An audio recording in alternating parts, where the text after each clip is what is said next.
Alright guys, welcome to another edition of Film Fan Rant. My name is Dexter Source and this is Demetrius Rupert. Alright, today we are going to do our show review on Beauty and the Beast and Wonder Woman. The first one is going to basically be Beauty and the Beast. We know it's been out for a while already and we know it's also on DVD. But not a lot of people haven't seen it yet because the live action, some people have some complications with it. Issue with it, all that stuff. Anyway, alright, basically it's going to be our take on what we like or dislike about the movie, comparison also a little bit to the animation.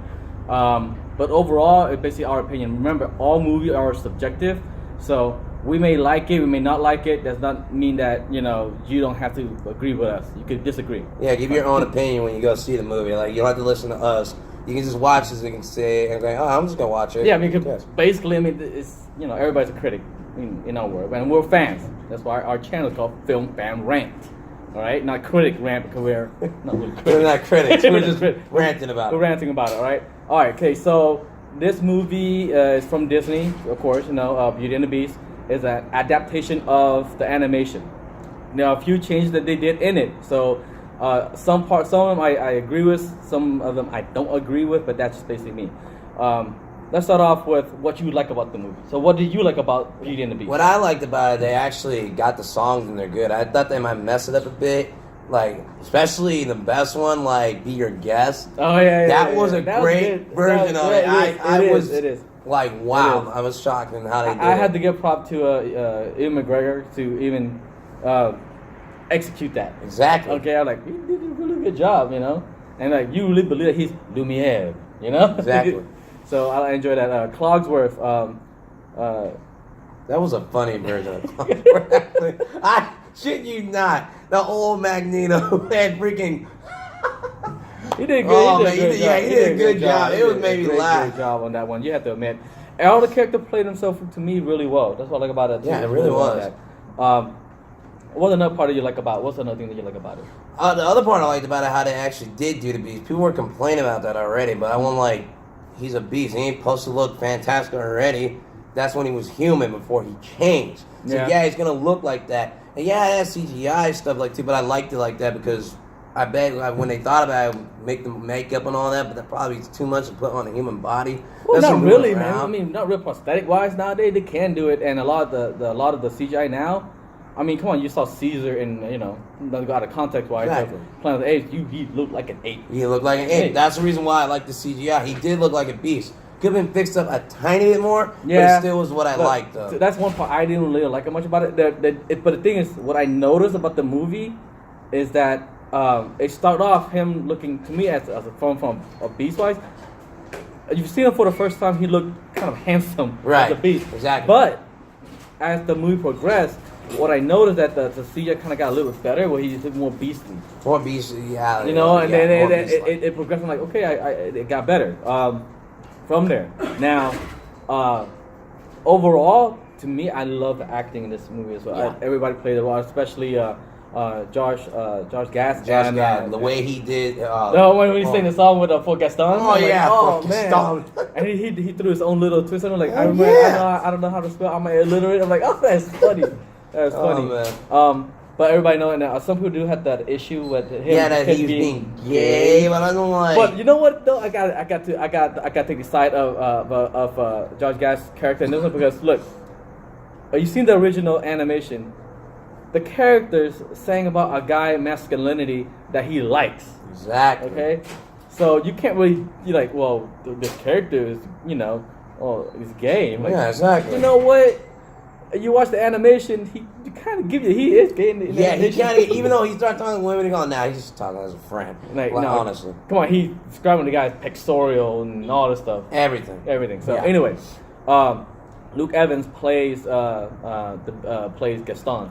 And he played Gaston really well. He did. Even though he wasn't super buff like Gaston, but he didn't need to. He didn't need to. The way he did him was really good. That's why I liked him. He was like really Gaston. That's why I liked it. I think Dan Stevenson is the Beast. Yeah. Now, you got a lot of people may not know who Dan Stevenson is. Shit, they were watching Legion. Getting out of context, Legion from freaking FX. Yeah, then you'll know. Then you'll know who he is. He did also another movie. Stop doing that. It's an independent movie. Shit. We can turn the camera on you. Thank you. Yeah. Hey, blame your woman, man. Sorry for the distraction, but yeah, we're doing this live, so anything you see is a live context, all right? Back to Dan Stevens. He did a movie called it's an independent movie that came out, I believe, this year. I think so. Yeah. It's called Kill Switch. There we go. Kill Switch. It's pretty good in the sense of a sci-fi first-person view.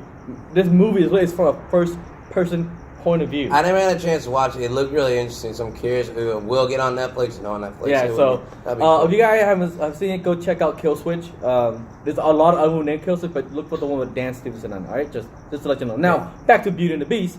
What don't you like about it? What I didn't like about, like people mentioned it too, and you were right when I was thinking about it, well, not enough dialogue. It really didn't have that much dialogue. Yeah, actually. they did add dialogue in though. They added them, but it wasn't like the much like you think like that. Going back to the animation, yeah, they actually had more dialogue. But it was cool how they added the missing dialogue with the backstory of Belle. Belle, I didn't have that, and a little backstory of the Beast himself. Mm-hmm. The Beast, so they added a little more depth to his character on why he became this like shallow creature. Person, and then later on became a creature. Basically. Yeah, see, they changed that up definitely more. Which I actually enjoyed. Actually, to me, that I enjoyed it very much. Actually, it was really, really good on that part. Now, the thing that I personally didn't like, I didn't like three things about the movie. Just mainly three things, and it's not that bad. One of them is like kind of being picky. The first of all, you guys already know the CGI on the Beast. Yeah. But it grew on me after I watched it, like again. The one thing I didn't really like is the intro of the narrator. Right. That's the one thing that literally actually it took me out of the movie a bit, just because I don't know who did the narration of the opening sequence of Beauty and the Beast in the live action. I don't know who she is, but it's just the way that she expressed the whole narration is very sarcastic. Right. It almost made it to be like, am I going to be watching a comedy or a romantic drama? Or a fantasy or in that sense. Exactly, but, that's why. Because the way that was stated, it felt really sarcastic, but because maybe I was comparing to the original, but then I went back to watch the original. The gentleman who actually did the whole narration of the original as well in the animation, it sounded very similar, but the thing is, it sounded like he had more in tone with the whole sequence. So maybe it's just me on that, but I really the narration of the opening sequence of Beauty and the Beast really kind of took me out of it. Right. That's the second thing, and the third thing that I almost kind of gripe a bit about it, because I was like, do I like it? Don't like it. Was the death of Gaston. Now, if you don't know Beauty and the Beast, Gaston do die. Yeah. Okay. Spoiler alert: he do die. Yeah. Right. You don't know that. But what I don't like about that, like, if you watch the original, which is the sequel of how Gaston actually dies, he is the cause of his own death. Exactly. Okay? But in the animation, I think they changed it because if you watch the animation, the Beast, he kind of he attacked the Beast, and the Beast just kind of like jumped, like, oh my god, a reaction. Yeah, I'm sure. And he fell off the building. Exactly. So I guess they took that out because you look at it, well, it's the Beast's fault, that's why he died. Like, no, you can still kind of leave it in because it wasn't the Beast's fault that he felt his own self. He was his own self. He attacked the Beast. The Beast already turned his back on him already, and like you attack him, and he, like if someone like Jack, and you scared, you jump, and like a dog, like and then you fall off a building. That's on you. That's on you. They didn't touch you. You caused that yourself. But this one, he stood on like a little bridge. Yeah, but it was so cool though. He got on. Yeah, he got on, but it was just like he fell. He fell because he didn't move out the way. Like literally, you're like, dude, how do you not know the thing was crumbling down? You should have just moved out the way. Like you took 2 steps. But remember, he's Gaston, so he believes he can survive that. But I'm Gaston, I can survive. That was so stupid. But now here's another thing that kind of threw me off a bit. You know how the narration said they made everybody forget who the Beast is, right? So you found out Mrs. Pot had Mr. Pot in the village, which. Well, he lived in the village. He was going, I can't remember what I forgot. I forgot something, but I can't remember what it is.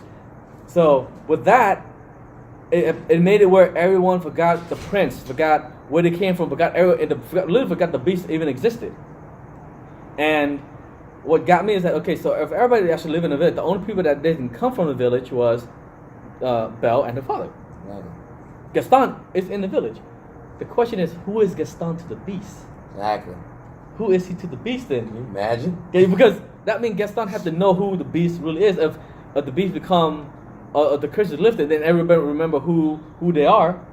Then that means shouldn't Gaston to the Beast know who the Beast is, or the Beast should know who Gaston is. That's one, and another thing too is what's that?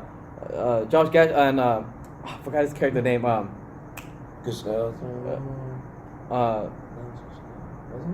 I think Yeah, it's Gustav. Yeah, Gustav, yeah, like should know. Gustav. Should know, like he should know like who everybody is now, right? Yeah, exactly. That's what threw me off. Then it made it like only certain people know who it is. But this person don't. But they're also in the village. They didn't just move there. They lived it. They grew up there. They grew up. Only it makes sense that Belle don't know and her father don't because they came from Paris.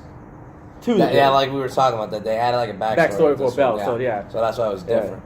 They did threw in that the sequence of the Beauty and the Beast winter special kind of deal with the snow.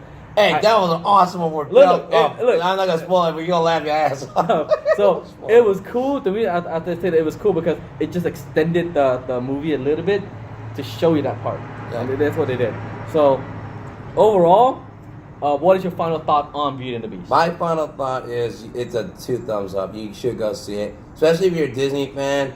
Go see it. It was a good lot of the action of Beauty and the Beast. I liked it a lot. I really enjoyed it. I enjoyed it very myself. I enjoyed it myself as well on that. So exactly. It is from Film Fan Rant a grading point of perspective. It is a must see in theater. Remember, going back to our grading scale from Film Fan Rant is skip it, rent it, or go see in theater. Just three. That's basically we're trying to get back into that. Right? So just 3. So go see in theater. All right. With that, so that's our review of Beauty and the Beast. If you enjoy it, subscribe to our channel. If you don't enjoy it, still subscribe to our channel. No. All right, and leave a comment. Now, moving on, we're gonna talk about Wonder Woman. Yes, everybody wanted to know about Wonder Woman. This will be our new review. All right, Wonder Woman. Now, Wonder Woman is directed by Patty Jenkins. Patty Jenkins. Sorry, Patty Jenkins. Patty Jenkins. My apologies, Patty Jenkins. Gal Gadot is the main character as Diana Prince, and she is Wonder Woman, of course. Connie Nielsen is the mom. Yeah, and Robin Wright. Oh my God, I love her character. Best Amazon ever. The best one to be the Amazon ever. She is so badass in this one. Now, Chris Pine saw starred in this movie as well as Steve Trevor. Okay, as our male protagonist in this one. Now, let's start with you again. What did you like about Wonder Woman? The action was better than I expected. I knew it would happen. It blew me away with that. They did the action really well. Yeah. It didn't bore me at all. I had to keep watching. Like you'll get to the part in the war, which is a really good scene with them actually being together. That was a good part. I don't want to spoil that really well. But you'll like that part. I enjoyed that too. I enjoyed that part, and I like how they tell the story. Now, a lot of people compare this story to Captain America, the first Captain America. They compare that story to it. Now, me, I'm different. The reason why I'm saying I'm different because, I compare a little bit of it to Captain America, but what I really compare this movie to is Man of Steel. The reason why is this. The origin of Wonder Woman and Man of Steel is that they come from 2 different places. Okay, yeah, I will give you that then on that. Yeah. You know, Themyscira, Paradise Island, which is stated by Steve Trevor in the movie. Right. That's where they came from, and Superman, Man of Steel, Krypton, and they came through the world of man. Now, there are differences between the 2 characters and everything else, and this is where, to me, when I saw Man of Steel, I still think it's one of the best DCEU movie that they have compared. So far, is Man of Steel and Wonder Woman are the 2 so far movie, and everything in still in between is very mediocre. Okay, like although I enjoy BVS, it's still mediocre to me. What I hated, they should have show the director's cut. They showed the director's cut. Actually, it could have maybe helped him, honestly, but yeah. But anyway, going back to Wonder Woman, is that one thing I was afraid about, and the Wonder Woman was Gal Gadot's acting, because a lot of her acting that I've seen so far was basically Fast and Furious. What was the other movie she was in? Keeping Up with the Jones, and what's that? 999. Okay, those are the 3 movies I've seen her in, and it was okay. I mean, the worst one was Fast and Furious, but the other 2 were just okay. I don't know. I didn't like her, but I like how she looked. Yeah. I mean, now she looks better, Because all that working out, being Wonder Woman. Oh yeah, she, but the thing is, Patty Jenkins know how to use her strong point, and she used it really, really well. And I love that about it because basically, I'm paying attention to every single sequence that Gal Gadot's every scene that she's in to see how her acting, interaction with all the other characters, and it was clean to me. It was nearly flawless. There are like a little, tidbits that I saw, but overall, I enjoy very much. She pulled off really well. She is the definitive Wonder Woman right now in the DCU. So I enjoy very much on that. Now, believe it or not, who is your favorite character in the movie though? Besides Wonder Woman. The Scotland guy. The guy from Scotland. Oh yeah. He was awesome. He blew me away. Oh yeah. He was really cool.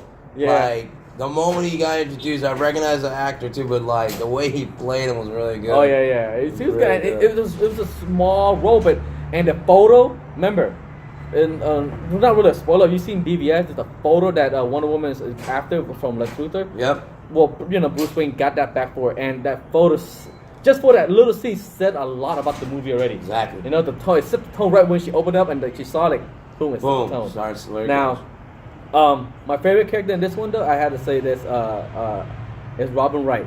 Right. She played the aunt. I can't pronounce the name in that character's name. Yeah, but I know. Capithia. I probably chopped it up so bad. Anyway, her character in this one is the best character in the movie. And she had like what total of 7 to 10 minutes of screen time in the entire movie. And she totally kicked ass. And she kicks everyone's ass. Yeah, and every single part. This is so badass. And I love her. And for people who don't know who Robin Wright is, one of her famous movie that you should really go see it is called The Princess Bride. Yep. Okay? She's the princess, alright? Yep. Alright, so watch it. It's a classic. Anyway, overall the storytelling, it actually is really good. Now, let me start what I don't like about Wonder Woman. Okay, right. And there's not a lot that I don't like about it. Like the action sequence, of course, you said it's the bomb. It's actually really good. Now, it's the third act. The third act to me was a little bit weak. The third act, basically, to the end and everything, was how they introduced Ares. Because they made you believe this general is Ares, and then when he take the drugs, all strong, more powerful. Like, she just made Ares more strong, powerful. Exactly. Because that's what you're thinking. You're like, she. No wonder is the war going. Ares doing this. Then you can't find there's a twist. Like, that's not Ares. Yeah, it's not him. Yeah, I give you that. That was a little bit weak in my opinion. Yeah, but when they introduce Ares, they do some. It's like like a little bait and switch. So like, okay, that's this Ares. Okay. An old bait and switch. But what I don't like is that when they did that, is that they really didn't develop no emotional tie between Ares and Diana. Yeah, they really except didn't. for the fact that It who they are. Hey, you want to jump in? No. Man, you on break again? No, I'm about to clock out. Okay. Live. Remember, we're live. We're live. Okay, shit. All right. Anyway, let's go back. When you find out who Ares is and everything, it almost kind of like, not like moment. Yeah. It's like, okay, it's Ares. Okay, so it's like that. So yeah, it's like that. It wasn't gonna like blow you. Go. Like, It's see, just like. Oh. and the spoiler alert. I mean, this is a spoiler review. We're not gonna give a lot of spoilers. Some part that will tell you that this is a spoiler alert, and the spoilers. Diana, they did tease that she was made from clay, but she is not. She actually is the legitimate daughter of Zeus and Hippolyta, which is her If mom. you're a comic fan, So you should know who that is. Okay, so they made that. So like, she is a true god. She's true a goddess. demigod. Yeah, that's why I was cool. Now Ares on this one is technically now her brother. Now, what I would love to see, but I know they didn't do it, but they did. They more a close tie where like they should have done it where Ares is helping, and she feels so close to him, not as a lover wife, but like he hung out a lot, and then turn out he's Ares, and it crushes her. Emotionally wise, to me that would have been more satisfying in that part. Yeah. But she did. She did when they fought Ares a badass. When they finally introduced him, he is a badass. Now the action sequence though that I didn't like. This is what I didn't like about the action sequence. What was that? In Man of Steel is fighting against Zod, right? Okay. And he's blowing shit up all over the city, all over the planet. It's getting crushed. People are getting killed. Yeah, you know people that. getting killed. All right, and all the other stuff. This one they made the battle a little more contained. They fought on It a was really field, contained, like actually. an airfield. But here's the funny part of the whole battle. What's that? Two technically gods are fighting. Two gods are Yeah. technically fighting, right? That was a cool thing. And you have soldiers on the side loading chemical war into a plane, like, and they're like no pain, no No pain, no attention gain, no to this attention big like that. giant battle that's taking place on their airfield. I was like, wait, you can't. You're like, Y'all still want to do this, but not actually get the hell out of the way. they're like, hey guys, you know there's like two people fighting on our airfield and they blowing shit up, and we're loading this stuff. Do we really need to be here right now? I mean, we blow shit up with guns. They blow shit up with their fist. Okay, so in that part, and they made it like that. But the best sequence to me that they did was the event where Steve Trevor was talking to Diana, and she got this little concussion because she Yeah. can still a little bit hurt, and she's like, Hear what he's hear saying. what he's saying, but then like, she kind of focused and she finally heard what he told her. Mhm. Yeah, it crushes her a bit in that part. Yeah. It crushes her a bit. But yeah, but overall, I mean, it was actually a really, really, really good movie. So from our rating of skip it, rent it, it is a must-see in theater It's a movie. must-see in theater. All right, you have to see Wonder Woman in theaters. That is a given. All right. But overall, on that, I mean, let us know what your thoughts are. Remember, all movies are subjective. We enjoy Wonder Woman and Beauty and the Beast very much for it. But if you guys have a different opinion, let us know. You know, like we said before, Drop a comment. drop a Say comment. anything. If you guys like it, subscribe to our channel. If you guys don't like it, still subscribe to the channel. We need the views anyway as well. And also, if you want us to rant in about any other movies, let us know as well. Well, we also do foreign films. I have 2 foreign films that I would do a review upon later because this taking a little time. It's already been like 20 minutes already. Actually, yeah, and it's almost time for us to clock Going back in from lunch. So, all right, enjoy. Let us know what you think, and peace out, y'all. Bye.